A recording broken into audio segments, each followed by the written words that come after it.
Hello दोस्तों, स्वागत है आपका आज की हमारी नई वीडियो में।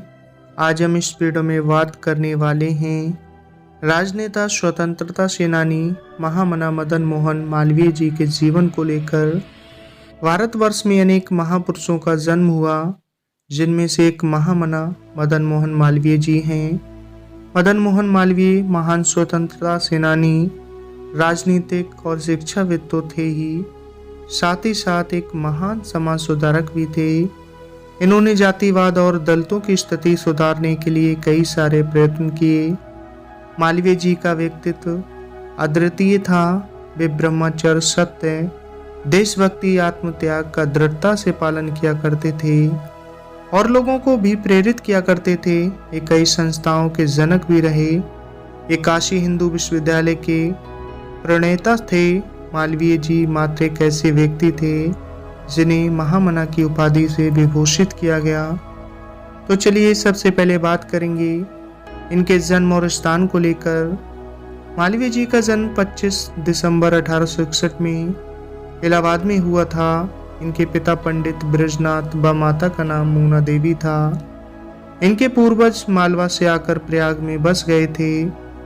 इनके पिताजी श्रीमद् भागवत की कथा सुनाकर परिवार का भरण पोषण किया करते थे। वे संस्कृत के प्रकांड विद्वान थे। इनकी पत्नी का नाम कुंदन देवी था। पिताजी से प्रेरित होकर मालवीय जी की भी रुचि संस्कृत भाषा में हुई और इसीलिए मालवीय जी के पिता ने उन्हें पंडित हरदेव जी की पाठशाला में भर्ती करा दिया था। तो चलिए बात करेंगे मदन मोहन मालवीय जी की शिक्षा को लेकर। वहां से प्राइमरी की परीक्षा उत्तीर्ण कर उन्हें विद्यावर्धिनी सभा द्वारा संचालित एक अन्य विद्यालय में भेज दिया गया। यहाँ से शिक्षा ग्रहण कर वे इलाहाबाद के एक विद्यालय में पढ़ाने लगे और वहां रहकर ही इन्होंने मकरंद नाम से कविताएं लिखनी प्रारंभ की। सन 1879 में इन्होंने म्योर सेंट्रल कॉलेज से 10वीं की परीक्षा उत्तीर्ण की और छात्रवृत्ति मिलने पर इन्होंने कलकत्ता विश्वविद्यालय से BA पूर्ण किया। वे संस्कृत में MA करना चाहते थे, लेकिन उनकी पारिवारिक परिस्थितियों ने इसकी अनुमति नहीं दी। उनके पिता चाहते थे कि वे श्रीमद् भागवत का पाठ करके अपने पारिवारिक पेशे को अपनाएं। वहीं बात करेंगे मदन मोहन मालवीय जी के कैरियर को लेकर। दिसंबर 1886 में मालवीय जी ने दादा भाई नौरोजी की अध्यक्षता में कलकत्ता में द्वितीय भारतीय राष्ट्रीय कांग्रेस अधिवेशन में भाग लिया।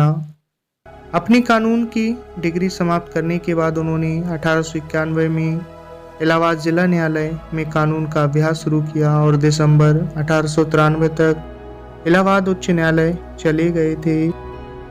मालवीय 1909 और 1918 में भारतीय राष्ट्रीय कांग्रेस के अध्यक्ष बने।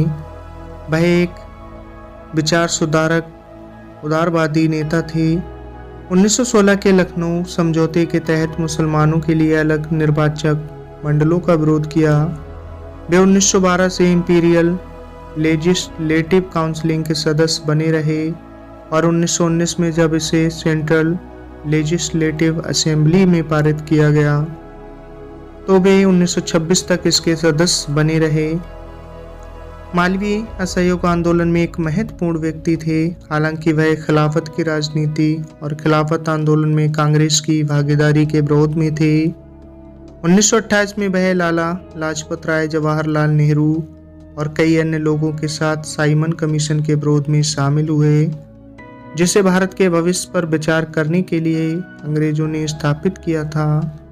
सविनय अवज्ञा आंदोलन के दौरान उन्हें 25 अप्रैल 1932 को दिल्ली में 450 अन्य कांग्रेस स्वयंसेवकों के साथ गिरफ्तार किया गया।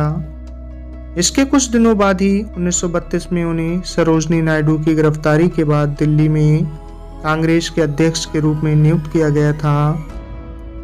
1933 में कलकत्ता में मालवीय को फिर से कांग्रेस के अध्यक्ष के रूप में नियुक्त किया गया। इस प्रकार स्वतंत्रता से पहले मालवीय भारतीय राष्ट्रीय कांग्रेस के एकमात्र नेता थे जिन्हें 4 कार्यकालों के लिए अपने अध्यक्ष के रूप में नियुक्त किया गया था। सांप्रदायिक पुरस्कार के विरोध में, जिसमें अल्पसंख्यकों के लिए अलग निर्वाचन क्षेत्र प्रदान करने की मांग की गई थी, मालवीय ने माधव श्रीहरियानी के साथ कांग्रेस छोड़ दी और कांग्रेस राष्ट्रवादी पार्टी की शुरुआत की। पार्टी ने केंद्रीय विधायिका के लिए 1934 चुनाव लड़े और 12 सीटें जीती। इन्होंने कई समाचार पत्र भी लिखे। अभ्युदय लीडर, मर्यादा आदि ये प्राचीन संस्कृति के समर्थक थे। इन्होंने सदा सनातन धर्म का पालन किया। हिंदी के विकास में इनका योगदान रहा और कई सामाजिक कुरीतियों का बहिष्कार किया। इसके साथ ही काशी नागरी प्रचारणी सभा की स्थापना में भी सहयोग दिया। इन्होंने गांधी जी के साथ असहयोग आंदोलन में भी बढ़ चढ़कर हिस्सा लिया था। वहीं बात करेंगे मदन मोहन मालवीय जी की मृत्यु को लेकर। इस तरह के अनेकों कार्यों में संलग्न होते हुए सदा समाज की सेवा में तत्पर रहने वाले महामना जी का स्वर्गवास सन 12 नवंबर 1946 में इलाहाबाद में हुआ। आज भी उनके सराहनीय कार्यों की अमिट छाप हम भारतवासियों के हृदय में विद्यमान है। मरणोपरांत 2014 में महामना जी को भारत रत्न से सम्मानित किया गया। तो दोस्तों, ये थी मदन मोहन मालवीय जी के जीवन से संबंधित कुछ जानकारी। आपको वीडियो कैसी लगी कमेंट्स बॉक्स में अपनी राय ज़रूर साझा करें। और दोस्तों, बने रहे हमारे चैनल पर। इसी तरह मिलते हैं फिर एक नई वीडियो में नई जानकारी लेकर। आपने अपना कीमती वक्त दिया, तब तक के लिए धन्यवाद।